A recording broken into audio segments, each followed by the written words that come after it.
Hi అండి, అందరికీ నమస్కారం. అందరికీ హ్యాపీ సండే. ఈరోజు మీ ఇంట్లో ఏం కూర వండుకున్నారో కామెంట్ సెక్షన్లో కామెంట్ చేయండి. ఈరోజు మా ఇంట్లో అయితే చిక్కుడుగాయ కోడిగుడ్డు వండుకున్నాం అనమాట. ఈరోజు ఫామ్లోకి అయితే వచ్చానండి, అదే మా చేలోకి అయితే వచ్చాను. ఇది ఉదయం తీసిన ఒక చిన్న మినీ వ్లాగ్ అనమాట.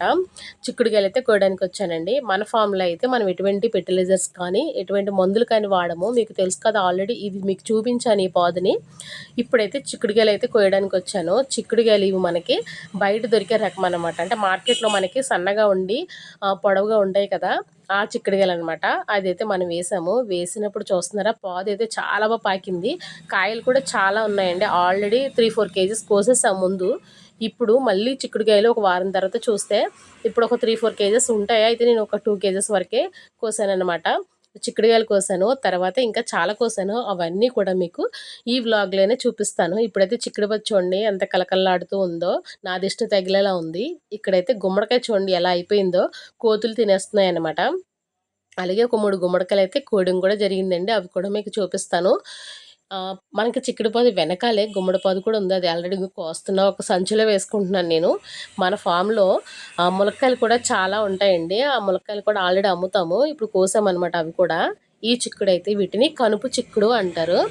ఇది చాలా బాగుంటుంది టేస్ట్. చికెన్లోకి అయితే ఇంకా చాలా చాలా బాగుంటుందండి. తర్వాత శ్రీరామ చిక్కుళ్ళు అనమాట. ఇవైతే శ్రీరామ చిక్కుళ్ళు అండి, అంటే బీన్స్ పిక్కలు అనమాట. వాటిని శ్రీరామ చిక్కుళ్ళు అంటారు. మన ఫామ్లో ముఖ్యంగా ఆర్గానిక్గా పండించేదంటే పసుపు అనమాట. మా ఇంట్లో ఈ పసుపునే వాడతామండి. ఈ రోజైతే కోతులు ఒక చెట్టుని లాగేసాయి, అందుకని కొంచెం పసుపు అయితే తీస్తున్నాను, ఎలా వచ్చిందో ఏంటని. కానీ ఒక్కొక్క మొక్కకు వచ్చి ఒక 1/4 కేజీ 1/2 కేజీ లాగా పసుపు అయితే వచ్చింది. ఇవన్నీ ఈరోజు హార్వెస్ట్ చేశాను, అంటే కోసేసాను అనమాట. ఇవన్నీ కూడా చూస్తున్నారు కదా, నేను ఒక సంత పెట్టాను అనమాట ఇక్కడ మా ఫామ్లోనే, అంటే మా చేలోనే ఒక సంతలా పెట్టాను. అంటే ఈరోజు నేను ఏమేమి కోసాను అనేది మీ అందరికీ చూపిద్దామని చెప్పేసి ఇవన్నీ పోగ్గా పెట్టానండి. ఫస్ట్ అయితే చిక్కుడుకాయలు కోసా, తర్వాత పసుపు చూస్తున్నారు కదా మన ఫామ్లోదే, తర్వాత గుమ్మడికాయలు, తర్వాత ఏమో కనుపు చిక్కుడు, తర్వాత శ్రీరామ్ పిక్కలు, ఇంకా మీకు ములక్కాయలు కూడా కోసాను కదండి, అవి కూడా చూపిస్తాను. ఇవిగోండి ములక్కాయలు. అయితే మనకి ఈరోజు మనకి ఎన్ని కావాలో అన్ని ములక్కాయలు మాత్రమే కోసాను, ఎందుకంటే వేస్ట్గా కోసేస్తే వేస్ట్ అయిపోతాయి. ఫామ్లో మనకి నాటుకోళ్ళ ఫామ్ ఉందండి. ఆ నాటుకోడి గుడ్లు అనమాట.